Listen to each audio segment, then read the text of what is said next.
perdu, c'est pas pour que tu sois perdu, c'est qu'en fait pour que tu sois gagnant. Parce que quand on va te rendre ce que tu as perdu, on va te le rendre avec la lumière d'en haut.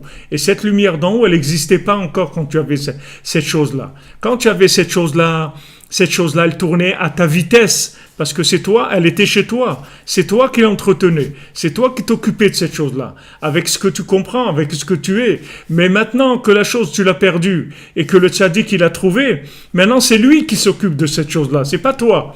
Donc quand il te la rend après que lui, il est réparé, il est arrangé, il est développé, il est donné toute sa connaissance, toute sa force, il a utilisé pour réparer cette chose-là et l'amener au summum de ce qu'elle peut arriver. Et il te la rend comme ça. Donc c'est autre chose complètement.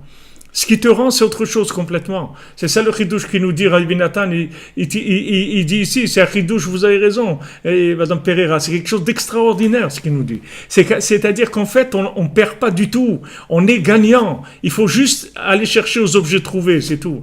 Et quand on va aux objets trouvés, ils nous rendent des choses.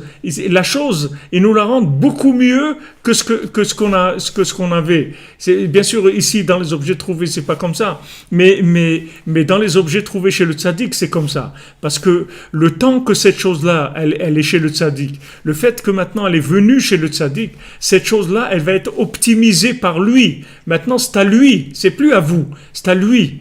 Il a récupéré. Et maintenant, quand vous venez chez lui, vous venez chercher quelque chose qui vous appartient, mais maintenant c'est lui qui l'a trouvé. Donc lui s'en est occupé à sa façon, à lui. Donc il l'a optimisé au maximum, et maintenant il vous la rend. Maintenant, il vous la rend, donc vous recevez quelque chose d'extraordinaire, quelque chose de magnifique.